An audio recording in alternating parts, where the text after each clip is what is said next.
In the year 60, the Roman town of Lunduniam, modern-day London, was attacked and sacked by a group of native Celts. They lashed out at the Romans for years of poor treatment and abuse. When the Romans lost Lunduniam, they were shocked and embarrassed, not only just at the loss to the barbarians, but because those barbarians were led by a woman. Learn more about Queen Boudica on this episode of Everything Everywhere Daily.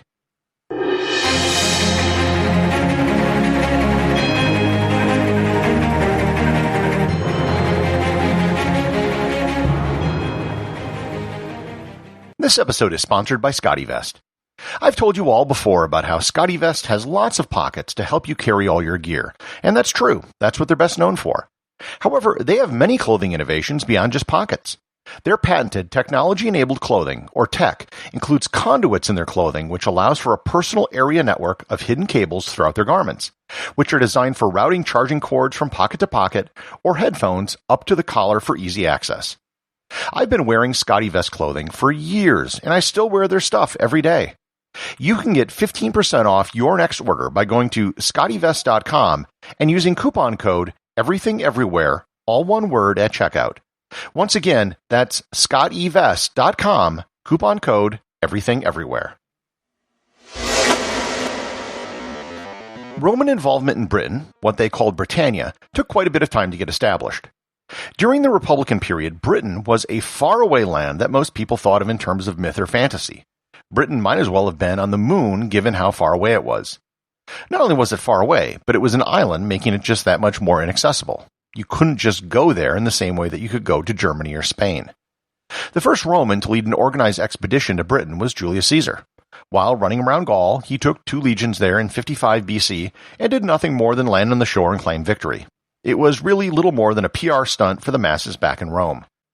The next year, he built 628 ships and brought over 5 legions and 2,000 cavalry.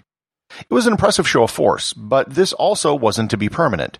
The local Celtic tribes attacked him, and he ended up leaving to return to Gaul, not leaving a single Roman soldier behind. After Caesar, Britain remained a tempting but challenging prize for the Romans. In the year 40, the Emperor Caligula tried to invade Britain, but ended up amassing a force across the English Channel, ordered them into battle formations, and then told them to collect seashells. And yeah, he actually did that. The preparations for the invasion of Britannia, which were done by Caligula, were actually put to use by his successor, the much more competent Emperor Claudius. Claudius did a proper invasion and established the Roman foothold on the island, which would last for centuries. This story takes place during the reign of the successor to Claudius, his adopted son, Nero. The Romans didn't control all of Britain at this time, only the southern portions. The capital of Lundunium and other cities served as trading posts and bases. Many of the Celtic tribes in the adjoining areas made arrangements with the Romans to pay tribute. One tribe in particular was the Iceni. They were located northeast of Lundunium in the area in what is now known today as Norfolk. The Iceni were independent and were not conquered by the Romans in the first wave of Roman invasions. The way they did this was by allying with the Romans against their enemies. The king of the Iceni was named Prasutagus, and his wife was Queen Boudica. Boudica was, by all accounts, a striking woman. The Roman historian Cassius Dio described her, quote, "She was very tall, the glance of her eye most fierce, her voice harsh. A great mass of the reddest hair fell down to her hips. Her appearance was terrifying." Unquote. Prasutagus had no male heir. In an attempt to placate the Romans, in his will he bequeathed half of his fortune to the Emperor Nero and half to his 2 daughters. When he died in the year 60, his attempt at buying off the Romans didn't work. The historian Tacitus noted, quote, "The Achaean king Prasutagus, celebrated for his long prosperity, had named the emperor his heir together with his 2 daughters, an act of deference which he thought would place his kingdom and household beyond the risk of injury.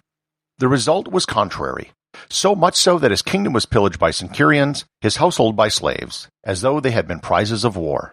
Unquote. He added that Queen Boudica was lashed, and her 2 daughters were raped by Roman slaves, and that the estates of leading Iceni were confiscated. The legal pretense given for this action by the Romans was that the Emperor Claudius had loaned them money. This insult to the Iceni was too much. The Iceni reached out to other tribes in the region who had also suffered at the hands of the Romans. In particular, they allied with their neighbors, the Trinovantes. They had a combined army of 120,000 soldiers under arms. The allied tribes elected Boudica to be their leader. The combined armies first attacked the Roman colony town of Camaldonum, which is today the modern-day town of Colchester. It was lightly defended and the town was easily captured. They took the head off a bronze statue of Nero to use it as a trophy.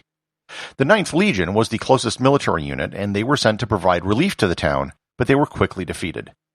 The Roman governor of Britannia was Gaius Suetonius Paulinius. He, along with most of his legions, was fighting up in Wales at the time. When news reached him, he immediately turned to reach the rebellious Celts. While he was doing that, Boudica and her army had marched on Lunduniam.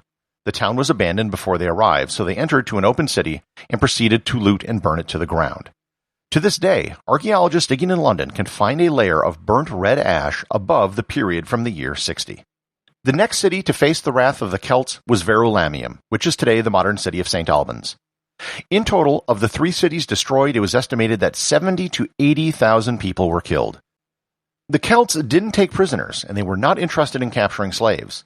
They didn't just kill the local Roman inhabitants, but were quite cruel in their execution methods. By this time, Governor Suetonius had regrouped his forces and had taken up a position along the main road which went through Britannia, known as Walting Street. He had approximately 10,000 legionnaires under his command. He faced a serious problem. As governor, all of the blame would be placed upon his shoulders. Moreover, he had to suffer the added embarrassment of this coming at the hands of a woman. If he didn't rectify the problem, the name of him and his family would be destroyed in Rome. By this time, Boudica had attracted an army of 230 to 300,000 men and women under arms. When the Celts had arrived to meet the Romans, before the battle she appeared in a chariot and rode up and down the lines with her daughters, giving an impassioned speech. She said, quote, "If you weigh well the strength of our armies, you will see that in this battle we must conquer or die. This is a woman's resolve. As for the men, they may live or be slaves. I am not fighting for my kingdom and wealth now. I am fighting as an ordinary person for my lost freedom, my bruised body, and my outraged daughters." End quote. Despite the overwhelming numbers, the Romans routed the Celts. According to Tacitus, an estimated 80,000 Celts died versus only 400 Romans. The Romans, in an unusual move for them, did not take slaves, but rather killed everything and everyone they could, including women and even pack animals. Boudica, true to her word, killed herself by poison rather than being captured. This battle, in a nutshell, really encapsulates why and how Rome was so powerful. Their training, equipment, and discipline were simply no match for tribal peoples in places like Hispania, Gaul, and Britannia. That they were able to secure such a lopsided victory against such overwhelming forces was a testament to the superiority of the Roman military.